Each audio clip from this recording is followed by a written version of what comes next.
हादसों की जद पे हूं तो क्या मुस्कुराना छोड़ दूं, जलजलों के खौफ से क्या घर बसाना छोड़ दूं। मुझे मालूम है इन राहों की दुश्वारियां, मगर दुश्वारियों के डर से क्या चलना छोड़ दूं। नमस्कार, मैं हूं जयपाल काजला। ज्ञान सागर क्लासेज की इस डिजिटल प्लेटफॉर्म पर आप सबके लिए एक शानदार खबर के साथ उपस्थित हूं। बात करने वाला हूं आरपीएफ कांस्टेबल भर्ती के संबंध में, जो 2024 में नया विज्ञापन जारी किया गया है। इस विज्ञापन में आपके लिए सब इंस्पेक्टर और कांस्टेबल दोनों ही पदों पर चर्चा होने वाली है। अपन कौन कौन से सवालों के जवाब जानेंगे। सबसे पहला होगा कि हम कैसे कर सकते हैं आवेदन, क्या रहेगी आयु सीमा, कौन कर सकता है आवेदन, चयन प्रक्रिया क्या होगी, क्या लिखित परीक्षा का पाठ्यक्रम रहेगा और क्या रहेगी शारीरिक दक्षता परीक्षा। इसमें महिलाओं के लिए क्या रहेगा और पुरुष कैंडिडेट के लिए क्या रहेगा, दोनों के संबंध में हम जानेंगे। सबसे पहले देखिएगा, आपको आवेदन की तारीख है, ये ध्यान रखनी है, 15 अप्रैल 2024 से आवेदन शुरू है। ध्यान रखें, आवेदन जब शुरू हो तो उसी समय आप फॉर्म भर दें, क्योंकि बाद में बहुत सारी बार ये देखा गया है कि जो साइट है ये थोड़ा सा धीरे चलने लग जाती है। 14 मई 2024 अंतिम तारीख रखी गई है। इस भर्ती परीक्षा में कांस्टेबल के 4208 पद रखे गए हैं, जिसमें महिला और पुरुष दोनों के शामिल हैं। साथ ही में सब इंस्पेक्टर के 452 पद रखे गए हैं, यानी इस भर्ती में कुल होने वाले हैं 4660 पद होने वाले हैं। लेकिन ध्यान रखने योग्य बात है कि इस भर्ती में महिलाओं को 15% रिजर्वेशन मिलने वाला है। 15% पद हैं, ये महिला कैंडिडेट के लिए रिजर्व रखे जाएंगे। दूसरी बात याद रखना है कि इस भर्ती परीक्षा में फॉर्म फीस क्या रहेगी, ये बड़ा इंटरेस्टिंग है। देखिएगा, जनरल और ओबीसी, जनरल में ध्यान रखें ईडब्ल्यूएस भी शामिल है, ओबीसी में क्रीमिलियर और नॉन क्रीमिलियर दोनों शामिल हैं। आवेदन शुल्क 500 रुपए है, लेकिन एक बात ध्यान रखना, आवेदन करते समय ये 500 में से 400 रुपए रिफंडेबल हैं। अगर आप आवेदन करने के बाद परीक्षा में शामिल होते हैं तो रेलवे के द्वारा आपको 400 रुपए वापस किए जाएंगे। इसलिए आप फॉर्म भरते समय वही अकाउंट डिटेल भरें जो कैंडिडेट की अकाउंट डिटेल है, वरना ई मित्र पे जब आप आवेदन करेंगे तो हो सकता है वो अपनी सहूलियत के अनुसार अपना कोई अकाउंट नंबर दे दे, तो पैसा रिफंड होगा वो उसी के अकाउंट में जाएगा। लेकिन पैसा रिफंड होने की एक ही शर्त है कि आप परीक्षा में बैठेंगे। परीक्षा में अगर आप उपस्थित होते हैं तो 400 रुपए आपको रिटर्न दिए जाएंगे।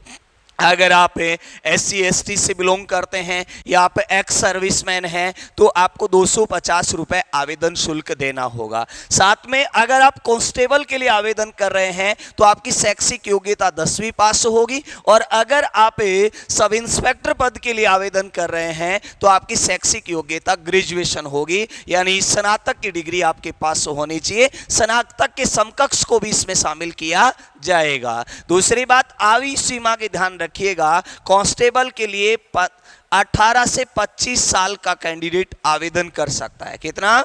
18 से 25 साल का कैंडिडेट आवेदन कर सकता है। लेकिन ये याद रखें, इसमें SC ST और OBC को नियमानुसार छूट प्रदान की जाएगी, जिसमें कहा गया है कि SC ST को 5 वर्ष आवेदन में छूट रहेगी।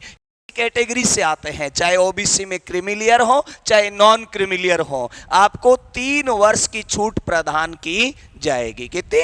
3 वर्ष की छूट प्रदान की जाएगी, जबकि SC ST को 5 वर्ष की छूट प्रदान की जाएगी, यानी आप 30 वर्ष की आयु तक आवेदन कर सकते हैं। ठीक है, ओबीसी को 3 साल की छूट प्रदान होगी। दूसरा याद रखें, चयन प्रक्रिया क्या रहेगी। चयन प्रक्रिया में सबसे पहले आपको लिखित परीक्षा से गुजरना पड़ेगा। ये लिखित परीक्षा पूर्णतः ऑनलाइन होगी। ध्यान रखें, कंप्यूटर बेस्ड ये परीक्षा होगी, ऑनलाइन परीक्षा होगी, जिस परीक्षा में कुल प्रश्नों की संख्या 120 रहेगी। कुल प्रश्नों की संख्या कितनी? 120 रहेगी। और कितने नंबर के प्रश्न रहेंगे? तो 120 नंबर के ही प्रश्न रहेंगे, जिनमें सामान्य सामान्य ज्ञान के 50% 50 अंकों के होंगे। साथ में मैथमेटिक्स में ध्यान रखें केवल अर्थमेटिक आने वाली है और वो भी 35 नंबर की आने वाली है, 35 क्वेश्चन टोटल आने वाले हैं। रीजनिंग के लिए याद रखें 35% रहेंगे, 35 अंकों के रहेंगे। ये सबसे इंपॉर्टेंट है कि अगर आपकी मैथ रीजनिंग थोड़ा सा स्ट्रांग है तो आप 70 नंबर का वेटेज लेकर घूम रहे हैं और परीक्षा में आपको 90 मिनट का समय दिया जाएगा, यानी 90 मिनट में 120% आपको हल करने हैं और इसके बाद 10 गुना अभ्यर्थियों को पास किया जाएगा। यानी अगर 4208 आरपीएफ के पद हैं तो 10 गुना कैंडिडेट को पास किया जाएगा। और आरपीएफ का फिजिकल इतना हार्ड होता है, शायद 10 गुना भी बहुत कम है, 20 गुना भी रखें तो भी कोई दिक्कत नहीं है। ये मौका हाथ से जाना नहीं चाहिए। एसआई में भी 10 गुना अभ्यर्थियों को फिजिकल के लिए कॉल किया जाएगा। हाइट के लिए याद रखें आरपीएफ में सबसे कम हाइट रखी गई है। आरपीएफ में एससी एसटी का अगर कैंडिडेट है तो 160 सेंटीमीटर हाइट रहेगी। कितनी?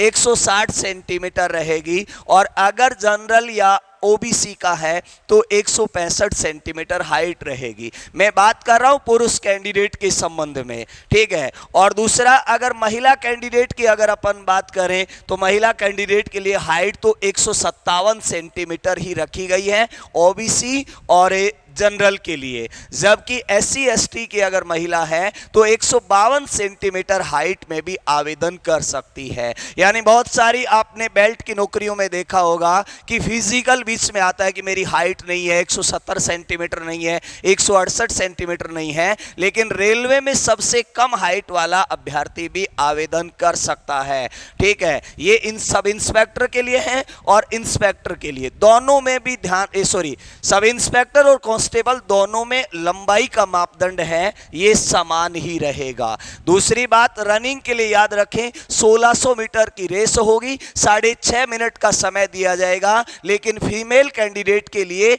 800 मीटर की रेस होगी, 4 मिनट का समय दिया जाएगा, ठीक है। जबकि कांस्टेबल के लिए वही 800 मीटर की रेस महिलाओं के लिए और 3 मिनट 40 सेकंड का समय दिया जाएगा, 3 मिनट 40 सेकंड का समय दिया जाएगा। दूसरा याद रखिएगा, इनमें रनिंग के बाद अपन बात करें पाठ्यक्रम की, तो पाठ्यक्रम में जो जीके वाला पार्ट रहेगा इसमें तो history, political, geography, economics, biology, chemistry यानी जनरल साइंस रहेगी, कंप्यूटर साइंस रहेगी और करंट अफेयर्स रहेगा। जबकि मैथ्स में केवल अर्थमेटिक रहेगी, ध्यान रखें मैथ में केवल अर्थमेटिक रहेगी। और जो आपकी एक तरह से यूं कहें जो रीजनिंग है, रीजनिंग में जो पाठ्यक्रम है वो अलग से दिया गया है। धन्यवाद।